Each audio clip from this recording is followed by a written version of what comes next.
This is the Palin Update on SarahNet Radio. I'm Kevin Scholla. In these faith-filled ministries, may you not tire of the cause. May you continue to have that supernatural strength and wisdom. We all remember that riveting speech Governor Palin gave earlier this year at the Terry Schiavo Life and Hope Gala. That night, the MC of the event was Deborah Flora. The producer, broadcaster, host, and actress, and former Miss Colorado is here today to talk about the governor and American Women Media, her group. Mr. Smith is indeed going to Washington. Palin-endorsed Jason Smith wins the special election in Missouri. Governor Palin offers prayers for a conservative congresswoman. A heart-wrenching story out of Philadelphia involving a little girl in need of a lung transplant draws the Mama Grizzlies' ire. Harkening back to Dirty Harry's RNC speech, Sarah Palin analyzes Obama's latest far-out moves, naming Susan Rice as his national security advisor and nominating Samantha Power to replace Rice. And Governor Palin commemorates D-Day with words from President Reagan. Just ahead, our latest edition of Steel Resolve with Sarah Steelman. Right now, we welcome in Deborah Flora, a talented actress who recently produced the award-winning documentary Lieutenant Dan Band for the Common Good, featuring Gary Sinise, John Voight, and Robert Duvall.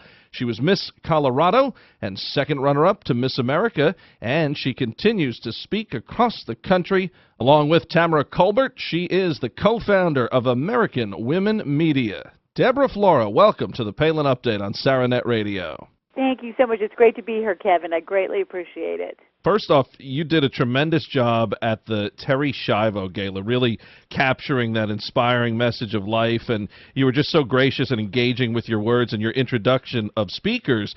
What was it like to introduce Governor Palin at an event like that?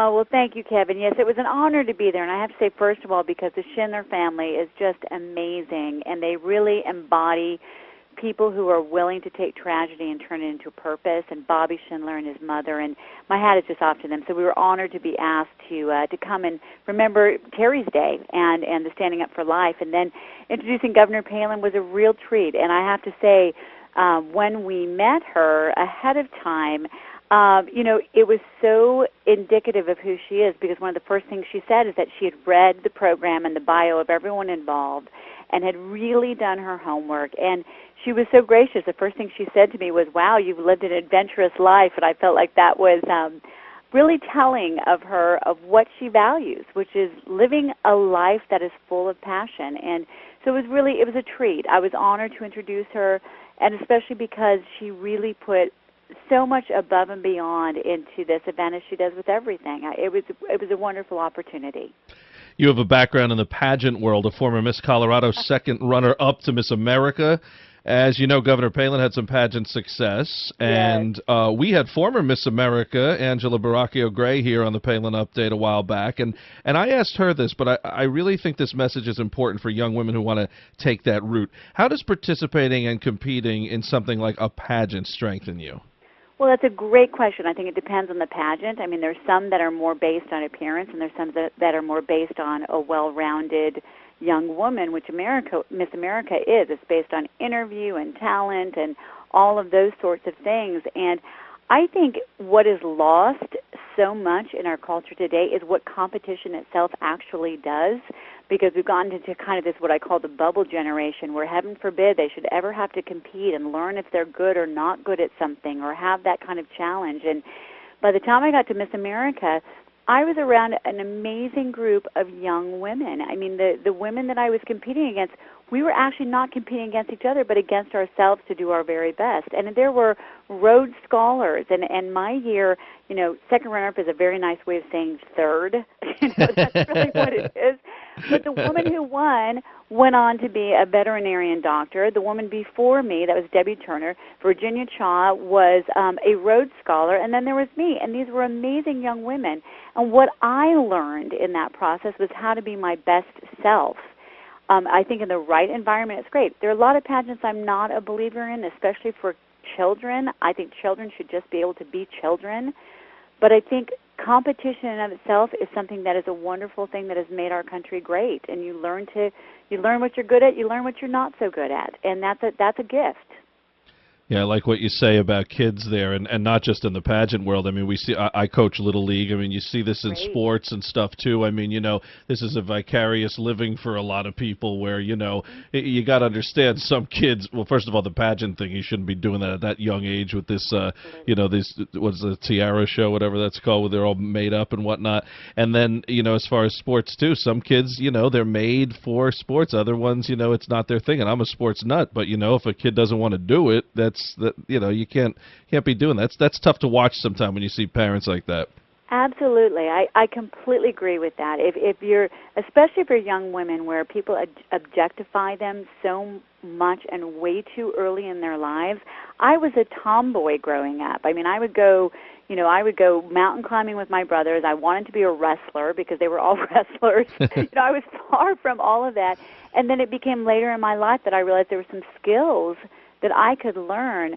And before I did Miss America, one of the main reasons why I did is I was traveling and speaking to young women, both to Christian organizations and to other organizations. And suddenly when I had a platform, like a crown or a banner, they listened to me as though I had something more to say. That's really all it meant to me, was a platform from which I could continue to speak to them about their true value and their true worth.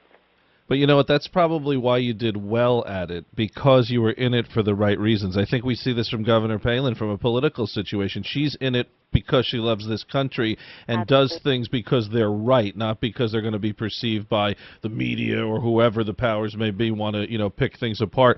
And I've seen that with others involved, Barack O'Gray, who we mentioned, and others involved not only in pageants or in politics or in any walk of life. I think if you do it for the right reasons, you wind up having success. Now, you started, speaking of success, you started American Women Media with Tamara Colbert. Tell everyone what AWM is all about.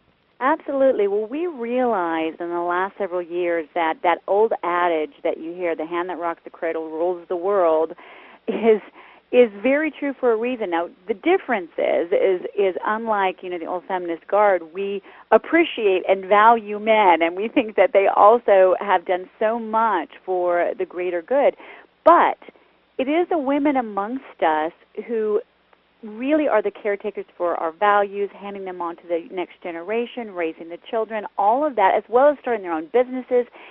And there seems to be a disconnect amongst American women between those things that they value the most and what is going on in the greater political arena, the greater social arena, and issues and all of that. And we want to find a place where we could help women connect those different things, because there has been a disconnect, and I think that it's a lot because they're not getting the information that really helps them understand what's going on. And here's one thing I would say, too.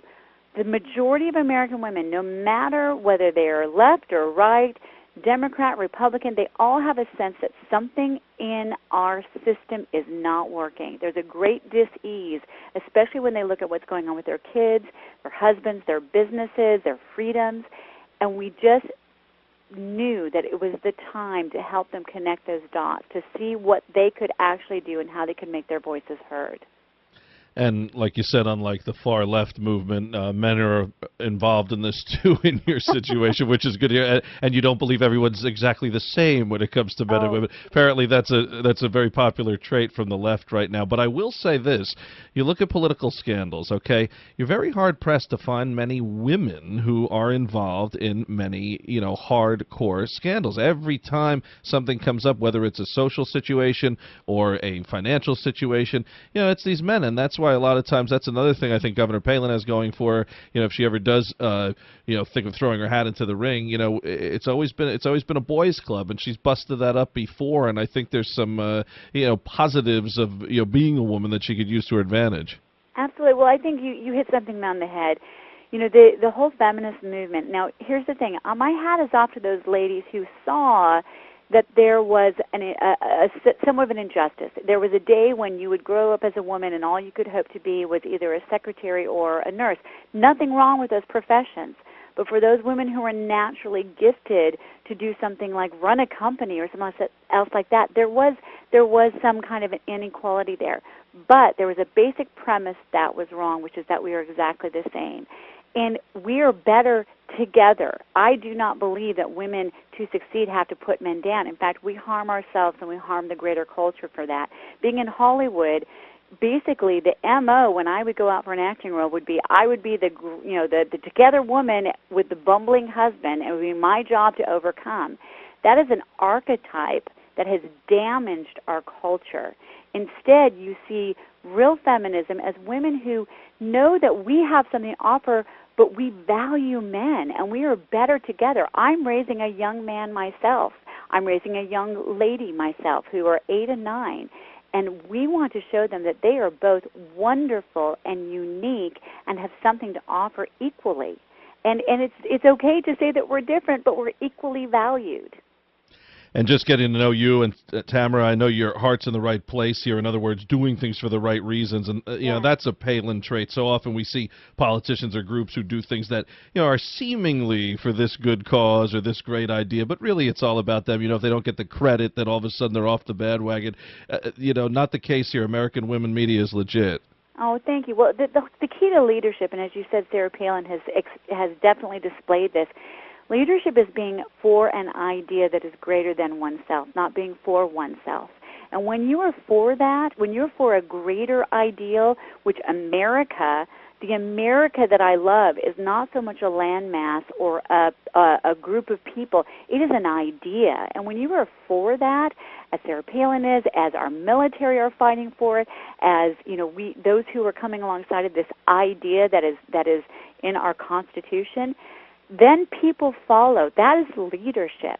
You're for something greater than oneself, and that's what it's really about. And that's what we appreciate you, Kevin, really getting that out there and sounding that clarion call as well. I have to ask you about your documentary involving Gary Sinise, who does so much for our troops. What is your film, and what's it about? Well, thank you. Yeah, my husband, who I'm so proud of. See, we're the women that love our men. I'm so proud of my husband, Deborah Flora, directed this documentary. We produced it together. It's called Lieutenant Dan Band for the Common Good. It's from our company, Lamplight Entertainment. That's the other hat that I wear. And our goal with Lamplight Entertainment is to tell the story of heroes, not anti-heroes, stories of hope and redemption instead of nihilism. And Lieutenant Dan Band for the Common Good, we decided to focus on Gary Sinise. We are not into celebrities. We live here. But the difference is that Gary Sinise takes the light of his celebrity and he shines it on others. He shines it on our troops, our first responders, those who pay the ultimate price in their families. And that's what is in our movie, Lieutenant Dan Band. And you can find out about it at ltdanbandmovie.com. We gave a portion of the proceeds back to the troops and continue to do so because we do really believe that we can all together work for the common good. That's from a quote from Abraham Lincoln. And that's what that documentary is about. That's what the rest of our films are about. And you can find out about that at lamplightentertainment.com. I could tell you my answer on this is yes. Let me ask you, and I think you'll feel the same. Do you feel it's important for more people like yourself with so many talents, someone who can really reach a lot of different people, maybe areas where conservatives aren't always so popular, they get themselves involved in the common sense conservative constitutionalist movement? So often we hear people on the right who just shy away from entertainment or sports or music. And, Governor Palin said recently you have to infiltrate these areas. We are also part of this. And, there are people in there who do think like us, but perhaps are scared to say anything. Oh, absolutely. There's a quote that I always say from Plato where he said, "Let me write the ballads of a country, I care not who makes the laws." He made a very clear observation. In that day, the ballads were the culture. They were the story. They were what swayed a populace. And he knew once you harnessed that, the imagination and the hearts of a people, the laws would follow. This is something that people who hold a different view have known so well. You make a movie and you influence more people, and then it travels away from Los Angeles all the way over to Washington, D.C., and it becomes law. We have to be here. My husband and I would love to retreat somewhere else and just live the good life that America has afforded us. We stay in Hollywood because that is where you tell the stories of heroes. And guess what? The hero's journey is a conservative journey. It is a conservative principle. It's overcoming. It is finding your own way, making your destiny, traveling the untraveled path. It's everything that our founding fathers and founding ladies amongst them did. So we have to be there. We've lost the battle because we abandoned the culture. And politics truly are downstream of culture. Well, she does it all, folks. Deborah Flora, we didn't even mention your vast music background. I mean, you just have so much that you could do. And, you were too kind, Kevin. You were too kind. we really appreciate you. Thanks for coming on, and best to you and the kids, and, of course, Jonathan. Deborah's husband, we got to mention, a veteran of the 82nd Airborne, and we thank him for his service. You grew up on an Air Force base, right? I did, and I have to mention another heroic man in my life. My father is a retired lieutenant colonel in the Air Force and went to Vietnam, and my wonderful husband, as you mentioned. And a thank you to all of you who serve, who are listening. Thank you. Because of you, we have the freedom to have this conversation and to dream and to work. So thank you, all of you veterans and you active military who are listening. Well, that is awesome. My grandfather was Air Force, so we're an Air Force house, too. So. Oh, love it. All the way. There you go. Absolutely. But, Deborah, again, thanks very much. And, listen, I'd be remiss out in Disney there for my daughter. Can you say hi to Aurora if you run into her, please, her favorite? Absolutely. Yeah. I will. Thanks, Deborah. Thank you, Kevin. For more on all the great things Deborah is doing, visit AmericanWomenMedia.com. Jason Smith rolled to victory in Missouri's 8th District this past week. Smith was endorsed in the special congressional race by Sarah Palin and Sarah Steelman. Palin congratulated Smith online, saying, "Stay strong and true to your roots." We also congratulate Smith and look forward to seeing him shake things up in D.C. Sarah Palin is offering prayers to Congresswoman Jamie Herrera Butler and her family.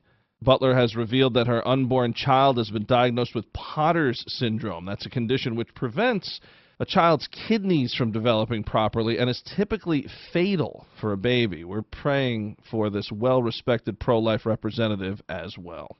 This past week, we found out Health and Human Services Secretary Kathleen Sebelius rebuffed a family seeking permission for a lung transplant for their dying 10-year-old girl by responding, quote, "Someone lives, someone dies," unquote.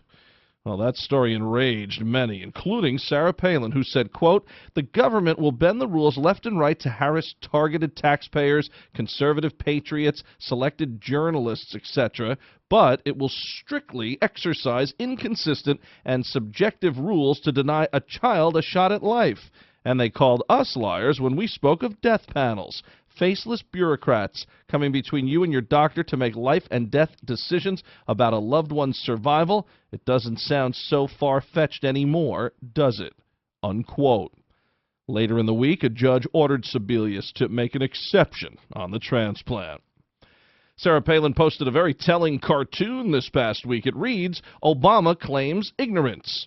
Then it lists Benghazi, IRS, AP, Fast and Furious. The cartoon shows officials sitting around a table and looking for input from the president, but all they see is an empty chair. The bottom of the picture reads, "I guess Clint Eastwood called that one." Unfortunately, Governor, yes, he did. So straight from the terrifying file, President Obama makes two more scary moves. He names Susan Rice as his national security advisor and nominates Samantha Power to replace Rice as our UN ambassador. You remember Rice, the one who continually lied about Benghazi? Well, Power, she's married to a guy who said hunting should be banned as genocide and that pet ownership is akin to slavery. She also proposed imposing a peace deal on Israelis and Palestinians militarily, even if it alienated wealthy pro-Israel American Jews. Sarah Palin started her post on this new debacle saying, "We're in for a hell of a ride," and then she closed it with, quote, "Nah, America, I shouldn't have prefaced this post with a warning to hang on because we're in for a hell of a ride. Sorry, that was crass and inaccurate. I should have just said about Obama's judgment and unchecked power, America, we are so screwed," unquote. On the anniversary of D-Day, Governor Palin provided a link to President Reagan's D-Day speech back in 1984. Emotional and thoughtful words from Reagan. You can access the speech or read any of Palin's posts in their entirety on Sarah Palin's Facebook page. Also, check out the governor on Twitter at Sarah Palin USA. Now, our weekly commentary, Steel Resolve. Here is Sarah Steelman. Thanks, Kevin. There is yet another new revelation this week about our government gone wild. Now we know, as we suspected, that Big Brother really is watching us by getting into our phone records, emails, and texts. But not to worry, they aren't listening in on your conversations. Does this come as a surprise to any of us on the anti-establishment small government side of the equation? Of course not. It's easy to point the finger at the Obama administration, but frankly it should be pointed at both Republicans and Democrats who have not stopped the growth in government or the encroachment on our constitutional rights. Most Republicans talk the talk of smaller government and protecting our Constitution, but when they get to Washington, they never reduce the size of government. Democrats just believe that bigger is better and more government is the answer to everything. Now we know that big government, unrestrained by our Constitution, can essentially do anything it wants to get into our private lives in the name of safety. Forget our civil liberties, forget our constitutional rights, forget our freedom. Yes, freedom. Terrorists will win if this kind of behavior continues on the part of big government, enabled by both Republicans and Democrats in Congress. Remember Ben Franklin's warning: those who would give up essential liberty to purchase a little temporary safety deserve neither liberty nor safety. This is Sarah Steelman for SarahNet Radio. Tune in again next week for another segment of Steel Resolve right here on the Palin Update. And don't forget, the Palin Update, including Steel Resolve, is now on demand and available for download. So just head to SarahNetRadio.net, pick the show you want to hear, and you can listen anywhere, anytime. Well, that'll just about do it for this edition of the Palin Update on SarahNet Radio. Visit SarahNetRadio.net for continuing coverage of Governor Palin. Also, follow along on Twitter at SarahNet Radio, at Kevin Scholla, and at Sarah_Steelman. We're on Facebook, too, so like SarahNet Radio and like Kevin Scholla. Palin Patriots, our new feature on SarahNet.net. There you can check out writings from our great panel of contributors, including Martha Zoller. And I'm doing some writing for Breitbart News. Just go to Breitbart.com and search Kevin Scholla. I want to thank Sarah Steelman and everyone here at SarahNet Radio. Thanks to Deborah Flora, and thank you for listening today. Please be sure to join us again next time for another edition of the Palin Update. I'm Kevin Scholla. Have a pleasant day.